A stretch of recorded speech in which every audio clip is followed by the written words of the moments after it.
12,000 years ago, before pottery, the wheel, or agriculture, a forgotten people raised immense stone pillars with a precision that rivals modern engineers. Radiocarbon dating exposes a timeline that should not exist. 20-ton monoliths were carved with only flint and arranged in perfect geometry, as if overnight. If history says this was impossible, what nightmare truth forced them to do it? And why did they bury it for us to find? Charcoal flecks sealed deep within the limestone fill at Göbekli Tepe tell a story older than any civilization on record.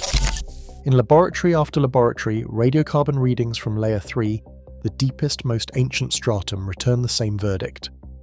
Construction began between 9,500 BCE and 9,000 BCE. That is nearly 7,000 years before Stonehenge, twice the age of the pyramids, and at least 1,000 generations before the first city walls rose in Mesopotamia. The numbers are relentless.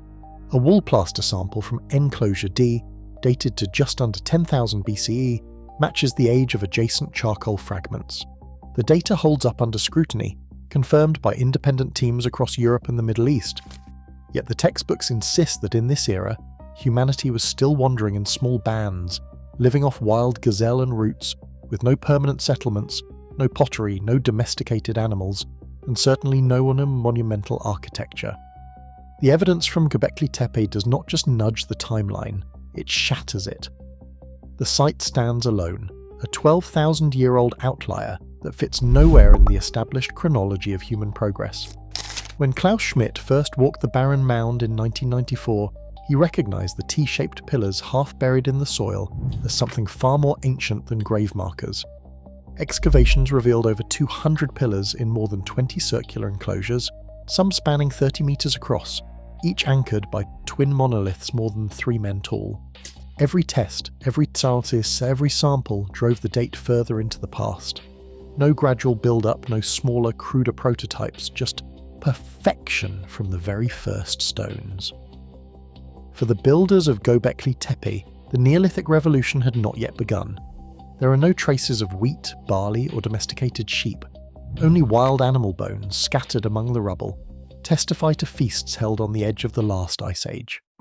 The site's age is not a matter of debate. It is a matter of physics and chemistry, written in the isotopes of ancient carbon.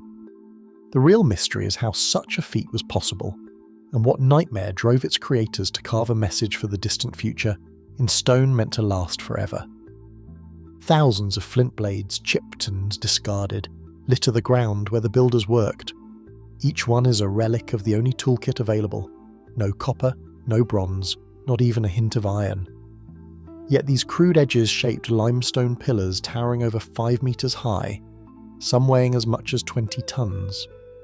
The limestone, quarried from the bedrock nearby, was pried loose with wooden levers and stone wedges, then carved before the rock had time to harden in the sun.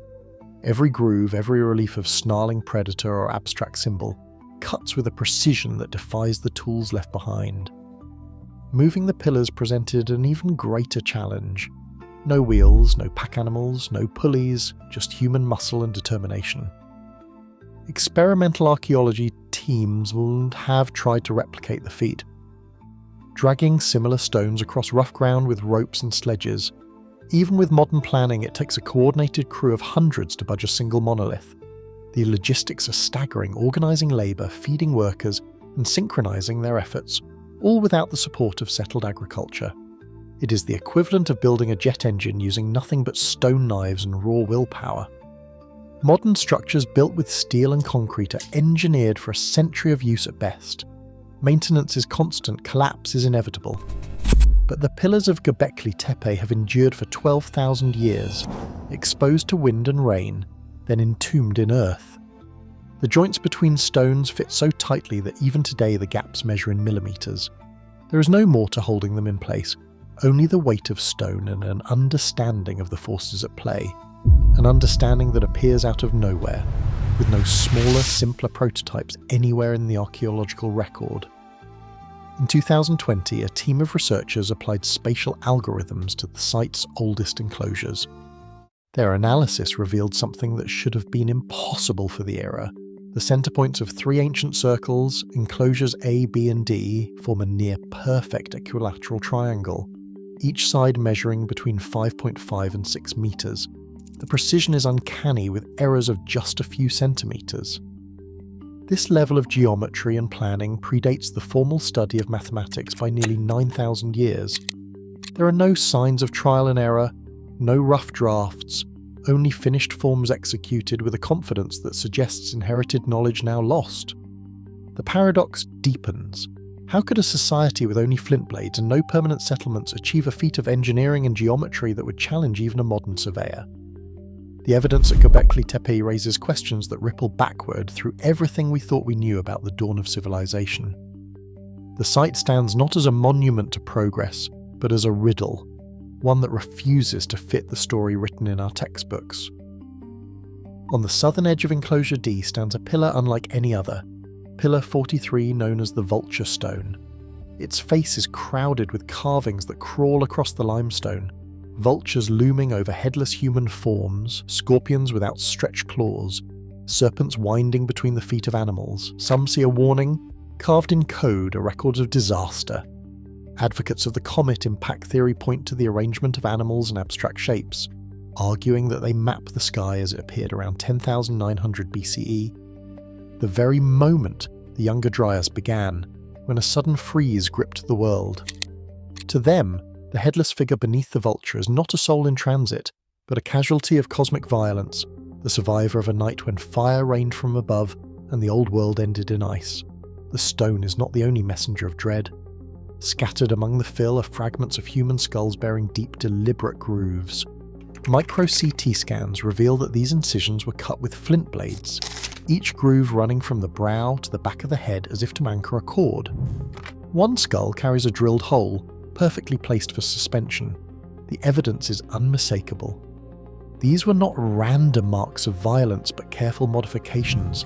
Skulls transformed into objects to be displayed, hung in the open air, perhaps as warnings or as relics of power.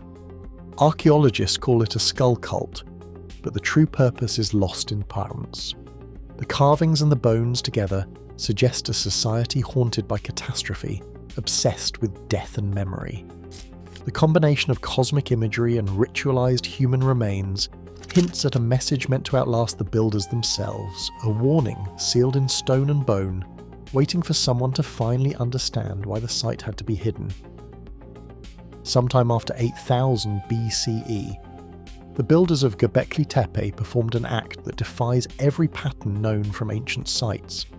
They did not abandon their circles to wind and rain, they buried them on purpose.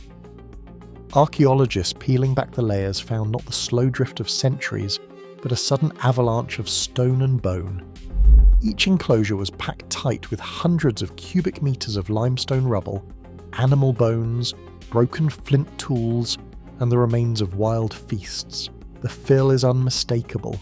Fist-sized rocks hauled in from the slopes, mingled with the refuse of gazelle and aurochs, all dumped in a single massive effort.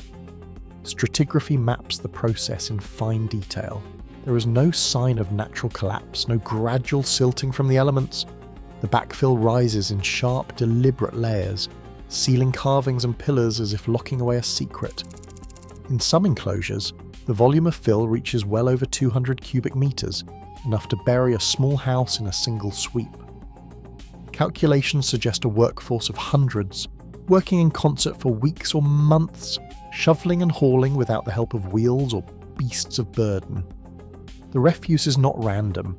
Charred bones and flint shards match the tools and animals used in the site's heyday, pointing to feasting and ritual even as the stones disappeared beneath the earth. The burial was total. When the last load was dumped, Göbekli Tepe vanished from the world, hidden, not forgotten. The message was clear.